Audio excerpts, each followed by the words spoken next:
మన్నా మాధుర్యము ప్రభు యేసు వర్తమానము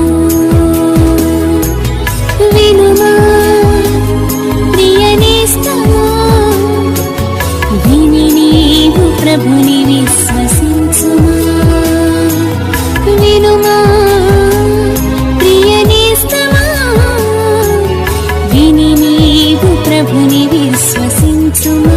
praise the lord. దేవునికి స్తోత్రం.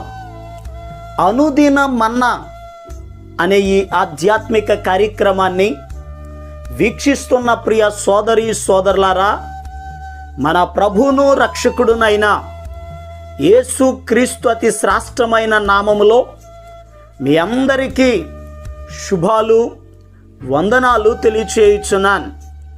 ఈ శ్రేష్టమైన సమయంలో దేవుని పరిశుద్ధ గ్రంథంలో నుండి మొదటి దినవృత్తాంతముల గ్రంథం 4వ అధ్యాయం 10వ వచనం ఆఖరి లైను చదువుదాం.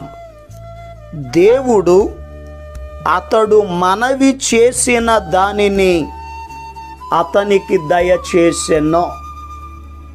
ప్రభునందు ప్రియ దేవుని యొక్క బిడ్డలారా, మనం చదివిన లేఖన భాగంలో ఒక వ్యక్తి కనబడుతున్నాడు. ఆ వ్యక్తి దేవునికి మనవి చేశాడు. మనవి అనగా ప్రార్థన. అతడు దేవునికి ప్రార్థన చేసినప్పుడు దేవుడు అతని ప్రార్థన ఆలకించాడు. నిజమే, ఈరోజు భూలోకంలో మనందరి ఆశ కూడా ఇదే. మన జీవితంలో మనకున్న సమస్యలను బట్టి, ఇబ్బందులను బట్టి, బలహీనతలను బట్టి ప్రతి సమస్యను గూర్చి దేవునికి మనం ప్రార్థన చేస్తాం. మన ఆశ ఏమిటి అని అడిగితే, దేవుడు నా ప్రార్థన ఆలకించాలి. అయితే ప్రియ దేవుని బిడ్డలారా, మన దేవుడు ప్రార్థన ఆలకించే దేవుడు. వాక్యం చెప్తుంది, ప్రార్థన ఆలకించువాడా సర్వ శరీరులు నీ వద్దకు వచ్చేదరు అని వాక్యంలో రాయబడి ఉంది. ప్రభు కూడా చెప్పారు, ఆపత్కాలమందు నీవు నాకు మొర్రపెట్టు, నేను నిన్ను విడిపిస్తాను, నీవు నన్ను మహిమపరచెదవు అని అన్నారు. నిజమే, ఇప్పుడు మనం చదువుకున్న వాక్య భాగంలో ఉన్న వ్యక్తి కూడా అతని జీవితంలో ఇబ్బందులు ఎదురైనప్పుడు, బాధలు ఎదురైనప్పుడు, ఆ సమస్యలలో నలిగిపోతున్న సమయంలో దేవునికి మొర్రపెట్టారు. ఆ వ్యక్తి ఎవరు అని అడిగితే ఎబ్బేజు. ఎబ్బేజు అనేటటువంటి వ్యక్తి తన యొక్క తల్లిదండ్రులు, వారికి కొంతమంది కుమారులు ఉన్నారు. అయితే వారి కుమారులలో చిన్న కుమారుడు ఎబ్బేజు. అన్నలందరూ కూడా జన్మించినప్పుడు సుఖప్రసూతి కలిగింది. కానీ ఇతనును కన్నప్పుడు ఇతని తల్లి చాలా వేదన పడ్డది. ఆ వేదన సమయంలో ఈ బిడ్డకు జన్మనిచ్చిన తరువాత ఈ బిడ్డ పేరు ఎబ్బేజు అని పేరు పెట్టింది. ఎబ్బేజు అను పేరుకు అర్థం వేదన. ఎందుకు ఈ పేరు పెట్టింది అని అడిగితే, వేదన పడి ఇతనిని కంటినని ఇతనికి ఎబ్బేజు అని పేరు పెట్టింది. నిజమే, ఈ భూలోకంలో తల్లిదండ్రులు పేర్లు పెడతారు. మన అలవాట్లను బట్టి, మనం చేసే పనులను బట్టి, మనలను ఏడిపించడానికి స్నేహితులు, బంధువులు కొన్ని నిక్నేములు పెడతా ఉంటారు. ఆ పేర్లు పెట్టినప్పుడు, అలా పిలిచినప్పుడు కొందరు ఆ పేరును బట్టి సంతోషిస్తారు, కొందరు ఆ పేరును బట్టి బాధపడతారు. కానీ ఇతని తల్లే వేదనని పేరెట్టింది. ఈ పేరుకు తగ్గట్లుగానే ఇతని జీవితంలో సంతోషం లేదు. వేదన పడుతున్నాడు, బాధలు అనుభవిస్తున్నాడు, కీడు అనుభవిస్తున్నాడు, ఆశీర్వాదం కనబడడం లేదు. తన సహోదరుల పరిస్థితులు బాగున్నాయి, ఇతని జీవితానికి నెమ్మది లేదు. ఇటువంటి నెమ్మది లేనటువంటి వ్యక్తి దేవుని దగ్గరకు వచ్చాడు. ఈ మాటలు వింటున్న ప్రియ దేవుని బిడ్డలారా, నీ జీవితంలో కూడా ఒకవేళ నెమ్మది లేదేమో, సంతోషం లేదేమో, ఎబ్బేజు వలె వేదన పడుతున్నావేమో, ఎవరికి చెప్పుకోవాలో నీకు అర్థం కావడం లేదేమో. ఎందుకంటే ఎబ్బేజు తన బాధ ఎవరితో చెప్పుకోవాలో అర్థం కాలేదు. తల్లే ఆ పేరెట్టింది, ఆ పేరుకు తగ్గట్టుగా బ్రతుకే వేదన అయిపోయింది. తల్లి దగ్గరికి వెళ్ళి అమ్మా నాకు బాధ కలుగుతుంది, వేదన కలుగుతుందని చెప్తే ఒకవేళ తల్లే చెప్పేదేమో ఆయనకి, రే నాయనా నిన్ను కన్నప్పుడు నీ ద్వారా నేను వేదన పడ్డాను రా, అందుకే వేదన అని పేరెట్టాను అని ఉండేది. నిజమే ప్రియ దేవుని బిడ్డలారా, ఎబ్బేజుకు తన బాధ ఎవరితో చెప్పుకోవాలో అర్థం కాలేదు. కానీ దేవునికి చెప్పుకోవడానికి ఇష్టపడ్డాడు. దేవుని దగ్గరకు వెళ్ళాడు, దేవునికి మొర్రపెట్టాడు. ఈ దినమందు నీ జీవితంలో కూడా నీ సమస్య బాధ తల్లిదండ్రులతోనో, బంధువులతోనో, స్నేహితులతోనో, అన్నదమ్ములతోనో, పెద్దలతోనో కాదు, కానీ ఈరోజు దేవునితో చెప్పుకోగలిగితే ఏ బాధలైతే ఉన్నావో, ఏ సమస్యలైతే ఉన్నావో, ఆ సమస్యలలో నుండి, ఆ బాధలలో నుండి దేవుడు నిన్ను విడిపిస్తాడు. వాక్యంలో రాయబడి ఉంది, ఎబ్బేజు దేవుని దగ్గరకు వెళ్ళి దేవునికి మొర్రపెట్టారు.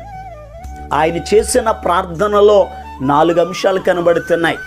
చూడండి, 10వ వచనాన్ని చదువుదాం. చూడండి, ఎబ్బేజు ఇశ్రాయేలీయుల దేవుని గూర్చి మొర్రపెట్టి, నీవు నన్ను నిశ్చయముగా ఆశీర్వదించి నా సరిహద్దును విశాలపరచి నీ చేయి నాకు తోడుగా ఉండ దయచేసి నాకు కీడు రాకుండా దానిలో నుండి నన్ను తప్పించుమో అని ప్రార్థింపగా. ప్రియ దేవుని బిడ్డలారా, దేవుని సన్నిధిలోకి వెళ్ళి ప్రార్థన చేస్తున్నాడు. అయా నిశ్చయముగా నీవు నన్ను ఆశీర్వదించు, నా సరిహద్దులు విశాలపరచు, నీ చేయి నాకు తోడుగా ఉండ దయచేయి, కీడు రాకుండా దానిలో నుండి నన్ను తప్పించుమో. ప్రియ దేవుని బిడ్డలారా, ఎబ్బేజు ప్రార్థన ఒక్కసారి మనం జాగ్రత్తగా ఆలోచన చేస్తే ఆయన అడిగిన 4 అంశాల్లో కూడా ఒక ప్రత్యేకమైన అంశం మనకు కనబడుతుంది. ఏమిటది అని అడిగితే, దేవుడు తప్ప నాకు ఇక వేరే ఆధారం లేదు, నన్ను ఆశీర్వదించేది దేవుడు, నా సరిహద్దులు విశాలపరిచేది దేవుడు, ఆయన చేయి నాకు తోడుగా ఉన్నప్పుడే నా జీవితంలో ఘనము పొందిన వాడిని అవుతాను, నాకు కీడు రాకుండా తప్పించగలిగేది ఆయన ఒక్కడే. ఎందుకనగా ఈ ప్రార్థన చేయడానికి కారణం ఏమిటి అని అడిగితే, దేవుడు తప్ప నాకు ఇక వేరే ఆధారం లేదు, ఆయనే నన్ను ఘనము పొందినవాడిగా చేస్తాడు, ఆయనే నన్ను ఆశీర్వదిస్తాడు, ఆయనే నా మీదకి వచ్చే కీడులో నుండి తప్పిస్తాడు, ఆయనే నా జీవితంలో అద్భుతాలు చేస్తాడని దేవుని గూర్చి తెలుసుకున్నాడు. దేవుని దగ్గరకు వెళ్ళాడు, దేవునిని ఆశ్రయించాడు, దేవుని సన్నిధిలో మొర్ర పెట్టాడు. దేవుడు అతడు మనవి చేసిన దానిని అతనికి దయచేశాడు. ఈరోజు ప్రియ దేవుని బిడ్డలారా, నీ జీవితంలో కూడా నిన్ను ఆశీర్వదించేది దేవుడు మాత్రమే, నీ సరిహద్దులు విశాలపరిచేది దేవుడు మాత్రమే. నువ్వు చేసే పని అభివృద్ధి అవ్వాలి అని అంటే నీ గొప్పతనం కాదు, దేవుని హస్తము నీకు తోడుగా ఉన్నప్పుడే కీడు రాకుండా కాపాడేది దేవుడే. కనుక ప్రియ దేవుని బిడ్డలారా, నీ బలాన్ని, నీ జ్ఞానాన్ని, నీ శక్తిని, నీ ధనాన్ని చూసుకుని నీవు ఒకవేళ నీ మీద నువ్వు ఆధారపడుతూ ప్రార్థన చేస్తే నీ ప్రార్థన దేవుని దగ్గరికి చేరదో. సమస్తమును అనుగ్రహించే దేవుని మీద ఆధారపడు, దేవునిని ఆశ్రయించు, ఎబ్బేజులాగా ప్రార్థన చేయి. దేవుడు నువ్వు అడిగిన దానిని దేవుడు నీకు అనుగ్రహిస్తాడు. అలా మీరు అడిగినది దేవుడు మీకు అనుగ్రహించాలని మీ కొరకు నేను ప్రార్థన చేస్తాను. తలలు వంచండి, కళ్ళు మూసుకోనండి, ప్రార్థనలు ఏకీభవించండి. మహాపరిశుద్ధుడును ప్రేమ కలిగిన మా తండ్రి, నీకు వందనాలయ్యా. ఈరోజు ఎబ్బేజును గురించి మేము నేర్చుకున్నాం. అతని ప్రార్థనను ఆలకించావు, అతన్ని ఘనము పొందిన వాడిగా చేశావు. ఈ ప్రార్థనలో ఏకీభవిస్తున్న బిడ్డల కొరకు కూడా ప్రార్థిస్తున్నాను. ఎవరైతే బాధలలో ఉన్నారో, ఎవరైతే కృంగిన పరిస్థితులలో ఉన్నారో, ఎవరైతే సమస్యలలో ఉన్నారో, యేసయ్యా వారి ప్రార్థనలు ఆలకించండి, వారిని ఆశీర్వదించండి, వారి అవసరతలను తీర్చండి. అయా వారి జీవితంలో నీ కార్యాలు జరిగించండి. నజరేయుడైన యేసు నామములో ప్రతి కీడు తొలగిపోవునుగా ఆజ్ఞాపిస్తున్నాను.